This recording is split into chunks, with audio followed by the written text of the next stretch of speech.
আর এই মুহূর্তে অত্যন্ত গুরুত্বপূর্ণ খবরের দিকে নজর রাখবো। শিলিগুড়ির পুরসভার মেয়রের পদত্যাগ। আরো একবার আপনাদেরকে জানাবো অত্যন্ত গুরুত্বপূর্ণ খবর এই মুহূর্তে। শিলিগুড়ির পুরসভার মেয়রের পদত্যাগ করলেন গৌতম দেব।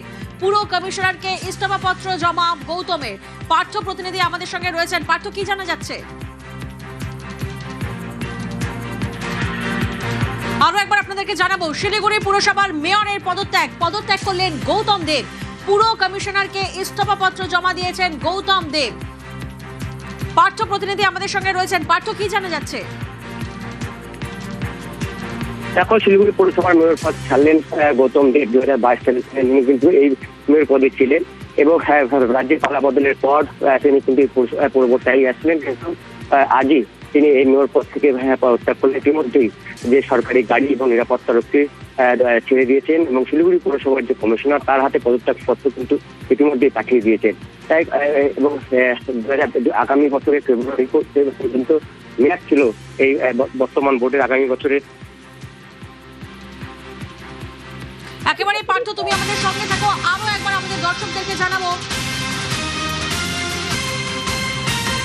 শিলিগুড়ি পুরসভার মেয়রের পদত্যাগ করলেন গৌতম দেব। কর্পোরেশনের কমিশনারকে ইস্তফাপত্র জমা দিলেন গৌতম দেব। মেয়র পদে ইস্তফা দিয়েই তিনি তার গাড়ি ছাড়লেন, নিরাপত্তা রক্ষী ছাড়লেন। আরো একবার আপনাদেরকে জানাবো, মেয়র পদে ইস্তফা গৌতম দেবের। বিধানসভা নির্বাচনের ভরাডুবির ধাক্কা এখনো কাটিয়ে উঠতে পারেনি তৃণমূল কংগ্রেস। একের পর এক জায়গা থেকে আমরা দেখছি দলের অস্তিত্বই এখন প্রশ্নের মুখে। দার্জিলিং, জলপাইগুড়ি, আলিপুরদুয়ার, কোচবিহারের মতন গুরুত্বপূর্ণ যে জায়গা, সেই সব জায়গায় দলের অস্তিত্ব একেবারে, তৃণমূলের অস্তিত্ব একেবারে প্রশ্নের মুখে। আর এরকম একটা পরিস্থিতিতে উত্তরবঙ্গ থেকে শিলিগুড়ির পুরসভার মেয়রের পদত্যাগ। পার্থ প্রতিনিধি আমাদের সঙ্গে রয়েছেন। সরাসরি পার্থ থেকে একবার জানবো, পার্থ, কি কি তথ্য আমরা পাচ্ছি?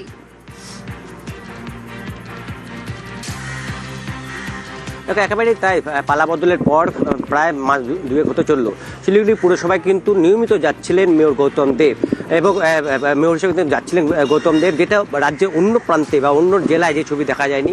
কিন্তু পরাজয়ের পরের দিন থেকে কিন্তু ময়দানে ছিলেন গৌতম দেব। কিন্তু একের পর এক পুরসভা, একের পর এক কর্পোরেশন থেকে যখন তৃণমূলের প্রধানরা পদত্যাগ করছেন, গ্রাম পঞ্চায়েত থেকে পদত্যাগ করছেন, গতকাল আমরা জানি মুর্শিদাবাদ জেলার একাধিক পুরসভা থেকে পদত্যাগ করেছেন চেয়ারম্যানরা, তৃণমূলের চেয়ারম্যানরা। আলিপুরদুয়ার জেলার চেয়ারম্যান, ভাইস চেয়ারম্যান পদত্যাগ করেছেন গতকালই, এবং এই জিটিএর চেয়ারম্যান পদত্যাগ করেছেন। অর্থাৎ রাজ্যে পালাবদলের পর এই শিলিগুড়ির মেয়র পদ থেকেও কিন্তু ইস্তফা দিলেন গৌতম দেব। 2022 সালে তিনি মেয়র নির্বাচিত হন এবং ব্যাপক সংখ্যাগরিষ্ঠতা পায় তৃণমূল। আগামী বছরের ফেব্রুয়ারি পর্যন্ত কিন্তু এই বর্তমান বোর্ডের মেয়াদ ছিল। তার আগেই কিন্তু এই সিদ্ধান্ত। এর আগে তিনি ইস্তফা দেবেন ঘনিষ্ঠ মহলে আগ্রহ প্রকাশ করেছিলেন, কিন্তু দলীয় নেত্রী সে সময় সবুজ সংকেত দেয়নি বলে আমরা সূত্রের মারফত জানতে পেরেছি। এবার তিনি আবারও দলীয় নেত্রীর কাছেও তিনি গোটা বিষয়টি জানান দিন 2-3 আগেই, এবং তারপরই আজ শিলিগুড়ি পৌরসভার যে কমিশনার তার হাতে ইতিমধ্যেই কিন্তু পদত্যাগপত্র পাঠিয়ে দিচ্ছেন। সরকারি যে সুযোগ সুবিধা, অর্থাৎ সরকারি গাড়ি, সরকারি নিরাপত্তা রক্ষী, ইতিমধ্যে আজ সকালবেলায় কিন্তু তিনি ছেড়ে দিয়েছেন। বাড়িতেই রয়েছেন গৌতম দেব এবং বাড়িতে রয়েছেন, এবং আগামী রাজনৈতিক ভবিষ্যৎ তার কি সেই বিষয়ে নিশ্চয়ই আমরা সূত্র মারফত জানতে পারছি যে আগামী একটা প্রশ্ন তোমার সামনে আসছে, সেটা হচ্ছে যে এই যে শিলিগুড়ি পুর নিগমের বোর্ড, সেই বোর্ডের মেয়াদ কতদিনের?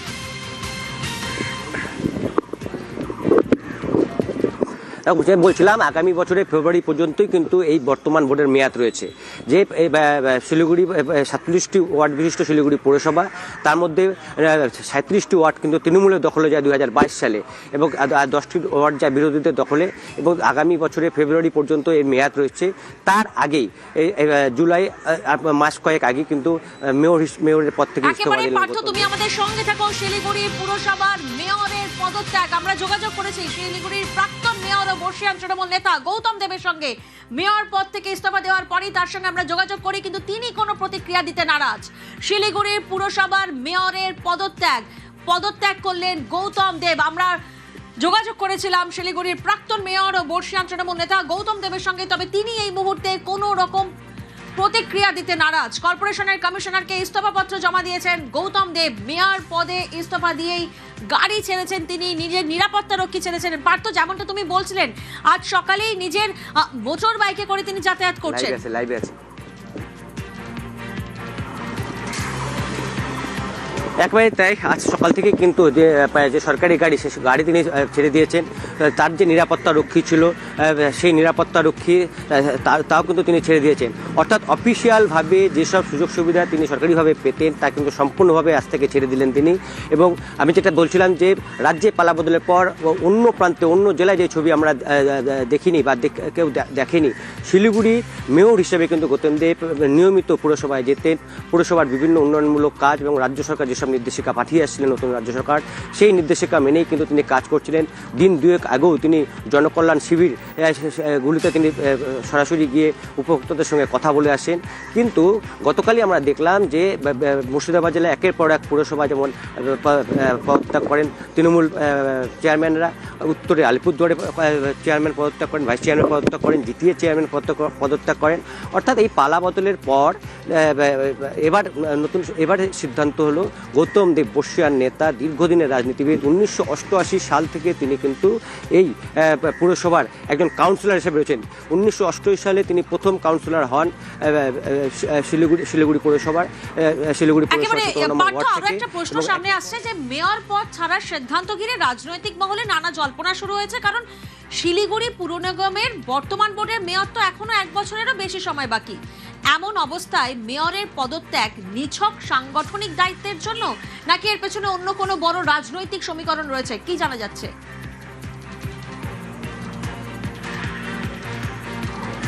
এখনো পর্যন্ত যেটা জানা যাচ্ছে যে রাজনৈতিক সংগঠনের একটা দায়িত্ব কিন্তু গৌতম দেবের প্রতি তুলে দিয়েছেন দলীয় নেত্রী মমতা বন্দ্যোপাধ্যায়।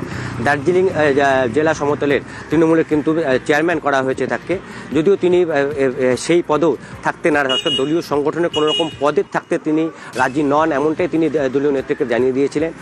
স্বাভাবিকভাবে সভাপতি হওয়ার তার কাছে যে তাকে সভাপতি হওয়ার যে কথা জানিয়েছিলেন তৃণমূল নেত্রী, তা তিনি ফিরিয়ে দেন। তবুও গৌতম দেবের উপরে আস্থা রেখেছেন তৃণমূল নেত্রী এবং তাকে দার্জিলিং জেলা সমতলে চেয়ারম্যান করে রাখা হয়েছে।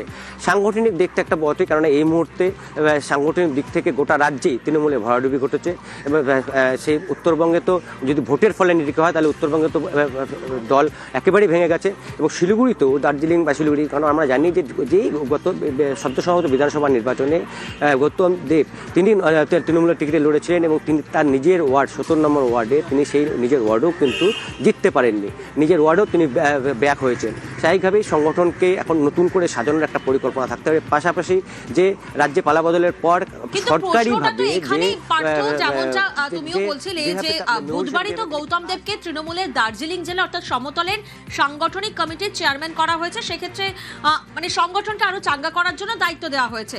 যেহেতু উত্তরবঙ্গে তৃণমূলের সাংগঠনিক ভিত্তি অনেকটাই দুর্বল হয়ে পড়েছে, তাই তাকে সামনে রেখেই নতুন করে সংগঠন গড়ার পরিকল্পনা করা হয়েছিল তৃণমূলের তরফ থেকে।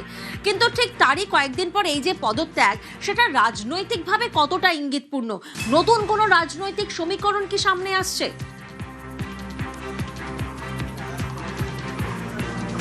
দেখো, যথেষ্ট রাজনৈতিকভাবে তাৎপর্যপূর্ণ।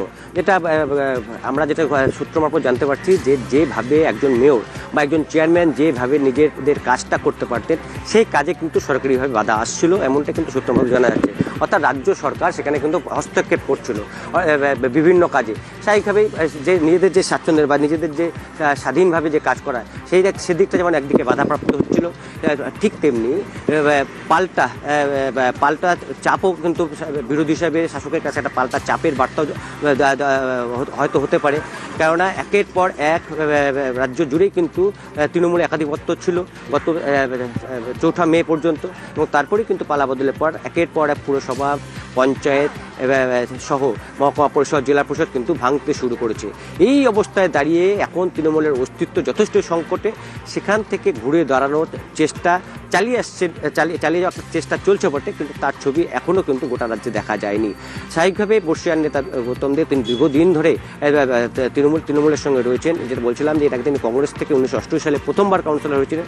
তারপরে দল বদল করার পর তৃণমূলের টিকিটও করে একাধিকবার জিতেছেন, দুবার রাজ্যের মন্ত্রী ছিলেন এবং এবার বিধানসভা নির্বাচনে তিনি পরাজিত হন শিলিগুড়ি আসন থেকে, এবং নিজের যে ওয়ার্ড 17 নম্বর ওয়ার্ড সেখানেও কিন্তু তাকে পরাস্ত হতে হয়। একেবারে বিধানসভা নির্বাচনের ভরাডুবির ধাক্কা এখনো কাটিয়ে উঠতে পারেনি তৃণমূল কংগ্রেস, আর তার মধ্যেই ভেঙে খান তাসের ঘরের মতন ভেঙে খান তৃণমূল কংগ্রেস।